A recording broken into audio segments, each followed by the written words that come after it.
Now, I want to in this video just share quickly what my favorite go-to recipe is. Hi everyone, Patrick Rolfe here from Eipril Coffee Roasters. I'm currently in Los Angeles, where I'll be hosting the 4th edition of the Eipril Brewers Cup. Star from Unspecialty was kind enough to feature the Eipril Brewers for all of you here and asked me to just fill you up with a little bit of questions and answers in terms of the brewer just in general, right? For those of you that don't know, we recorded a roasting workshop session together that is live through Unspecialty late last year, so make sure you check that out as well. And I'm just going to share a few details about that Eipril brewer, and please know that if you ever have any questions or thoughts about it, you're welcome to reach out to us here at Eipril directly. So first of all, why did I develop the Eipril brewer? Well, it's kind of simple. This was for the World Brewers Cup back in 2019. So I was competing, I wanted to win a world championship, and to be able to do that, you need to create a brewer that can maximize the potential of the coffee that you're working with. And the main thing with the Eipril brewer is the fact that it's created to enhance and improve the quality of a modern light roast. Because a lot of the brewers that were traditionally on the market at that point, they were all designed for a different kind of market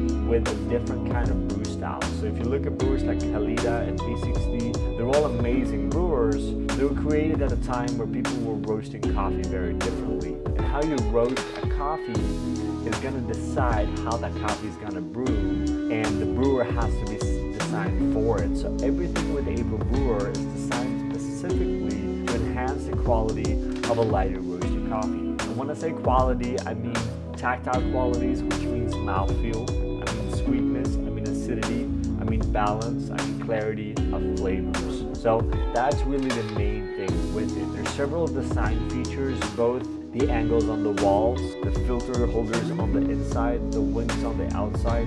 All of these are created to provide a specific pressure in the brewer.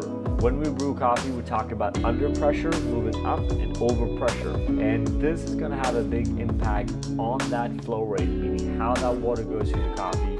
And that part of the process is everything when it comes to brewing coffee. So that's where all of these design features are. And again, it's adapted specifically to the Eipril coffee, which means it's adapted to a modern light roasted coffee. It doesn't mean you can't brew a darker roasted coffee if that's what you like. Of course you can do that, but it's all about getting that balance out, getting that structure, and getting that perfect kind of harmony in between these different attributes that they come, right? So it's all about balance, it's all about flavor clarity, it's all about showcasing coffee to its kind of full potential.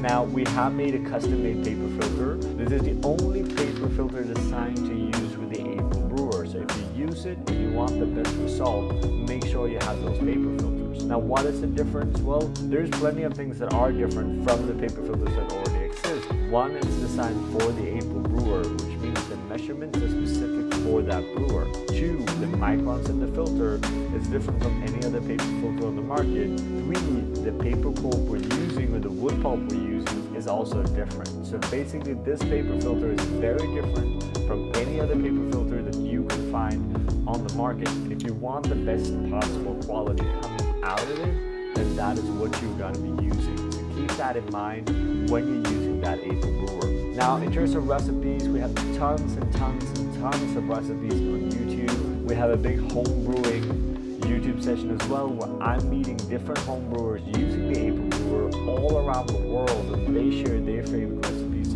with you. So I'm sure you can find something there. On top of that, we have a full list of different recipes on our website under coffee and information, where you can find basically every single detail you need to know about brewing with the Eipril brewer. Now, I want to in this video just share quickly what my favorite go-to recipe is. And that's always going to be a 12 or a 13 gram dose for 200 grams of water. You want to make sure that water sits around 60 total ppm. You want to make sure it's around 92 degrees Celsius. And what you want to do is you want to pour the 200 grams of water in 2 single steps. So, first step, you pour 100 grams within 10 seconds. So you start the timer, you start the pour, you want to do 40 grams in a circle, moving over to 60 grams in a center in one continuous pour, right? And all of that water should be poured within those 10 seconds. Then you're gonna wait up until 35 seconds, and at that you're gonna replicate that first pour. So again, 40 grams in a circle to 60 grams in the center continuous pour. Now you're looking for a brew time here a little bit depending on the coffee. Keep in mind that how the coffee is roasted, what kind of process you're working with, is going to change your brew time. So if you look at a standard washed light roasted coffee, we're looking at a total brew time of under 3 minutes and above 2 minutes 20. That's always the target I'm looking for in terms of that total brew time. So keep this in mind, try that recipe. Don't forget to check out all of the home coffee brewing videos we have from all over the world to see how people are using that brewer. And if you're lucky, I might actually come to you guys next time I'm in Korea. And I'm looking forward to spending more time there as well in the future. So with that, I want to thank all of you for tuning in and supporting NSTAR and Specialty. They're doing some absolutely great work, improving quality of coffee all over the world. And I'm happy and thankful for the opportunity to be a part of that. And I'm here to help you. We've had those homebrewing videos, so just feel free to reach out if there's anything you're wondering about. And thank you again and enjoy the brewer.